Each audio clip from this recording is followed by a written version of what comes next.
اس کی تفصیلی بات سن کر زیتون خالہ نے اسے گھورا اور منہ بنا کر اندر چلی گئی۔ الشبہ مسکراتے ہوئے اسے دیکھ رہی تھی۔ واہ کیا زبردست بریانی بنائی ہے۔ ولید حسن نے پہلا چمچ منہ میں رکھتے ہی بے ساختہ تعریف کی تو سارا نے کوئی نوٹس نہ لیتے ہوئے الشبہ کی طرف سوالیہ نظروں سے دیکھا جو پلیٹ سامنے رکھے بڑی نزاکت اور نفاست سے کھا رہی تھی۔ واقعی بریانی اچھی ہوتی ہے اگر ذرا سی مزید چٹپٹی ہوتی۔ یہی تو فرق ہوتا ہے پلاؤ اور بریانی میں کہ پلاؤ سے منہ نہیں جلتا جبکہ بریانی کا چمچ کھاتے ہی پانی کی طلب ہوتی ہے۔ یہ کہہ کر اس نے پاس رکھے پانی کے گلاس کی طرف درس دیدہ نظروں سے دیکھا اور سارا کو یہ منظر دیکھ کر بڑی مشکل سے اپنی ہنسی چھپانی پڑی۔ اب کیفیت ایسی تھی کہ الشبہ مناسب حد تک چٹپٹی بریانی کی مرچیں بھی برداشت نہیں کر سکتی تھی اور باوجود طلب کے پانی بھی نہیں پی سکتی تھی کیونکہ اس طرح اس کا اعتراض جھوٹا ہو جاتا۔ ارے پانی پی لیں الشبہ، خود پر ظلم نہ کرے، میں جانتا ہوں سارا خفا نہیں ہوں گی۔ ولید حسن کی اس بات پر سارا اپنی بے ساختہ مسکراہٹ چھپا نہ سکی اور الشبہ نے جھٹ سے اس کا بڑھایا ہوا پانی کا گلاس پکڑ کر منہ سے لگا لیا۔ کھانے کے بعد سارا نے گھورتی ہوئی زیتون خالہ کی نظروں کا اکثر نظر انداز کرتے ہوئے قہوہ بنایا اور وہ تینوں جب ڈرائنگ روم میں بیٹھے قہوہ پی رہے تھے زیتون خالہ سے برداشت نہ ہوا اور وہ سامنے آ کر کھڑی ہو گئی۔ سارا کو ان کے تیور کچھ ٹھیک نہیں لگے۔ الشبہ ابھی بھی رات بہت ہو چکی ہے اور شہر کے حالات اچھے نہیں ہیں۔ دوسرا ان بچوں کی نئی ہوئی ہوئی ہے، بیچاروں کو اکیلا رہنے کا موقع ہی نہیں ملا۔ ایک پاؤں اسپتال میں تو دوسرا گھر میں، اب انہیں ایک دوسرے کے ساتھ رہنے دیں تو بڑی مہربانی ہوگی۔ زیتون خالہ کا لہجہ الفاظ سے زیادہ کڑوا تھا، اسی لیے تو ان کی بات سن کر ولید کے ساتھ الشبہ کی رنگت بھی متغیر ہو گئی تھی اور وہ اسے گھورنے لگی۔ مجھے اب چلنا چاہیے زیتون خالہ، میں اگر آپ کو میرا یہاں آنا پسند نہیں تو آپ یہ تو جانتی ہی ہوں گی کہ میں اس گھر میں آپ کے لیے نہیں آتی بلکہ ولید سے ملنے آتی ہوں۔ تو جب آپ کو کوئی مجبور نہیں کرتا میرے سامنے آنے کے لیے تو آپ براہ مہربانی میرے سامنے نہ آیا کریں، بلکہ کوشش کیا کریں کہ جب میں نکل جاؤں تب اپنے کمرے سے نکلا کریں۔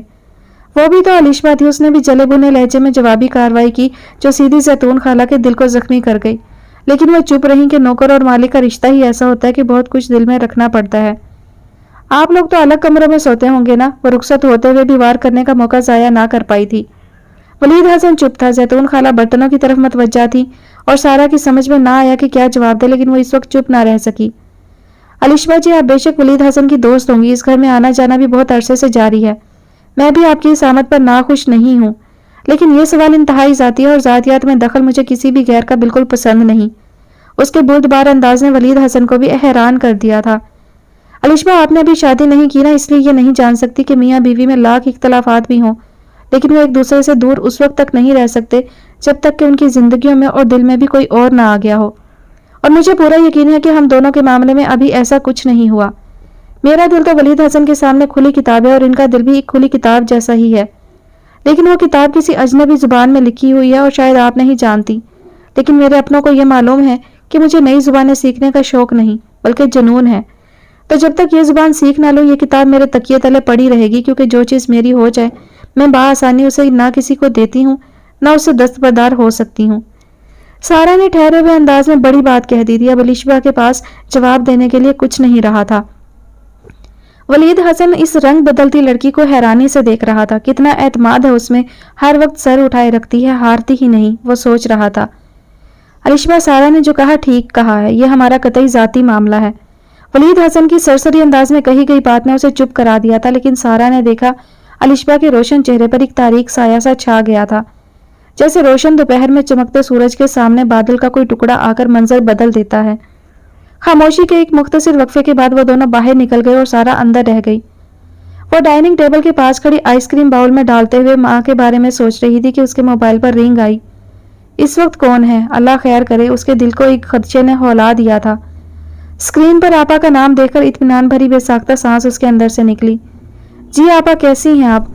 اس کے پوچھنے پر دوسری طرف سے آپا کی الجھی ہوئی آواز آئی۔ یہ تم نے الشبہ کو اتنی لفٹ کیوں دی؟ تم نہیں جانتی وہ کس مزاج کی لڑکی ہے، اس کا بس چلے تو ولید کو ساری دنیا سے چھپا کر صرف اپنا بنائے رکھے۔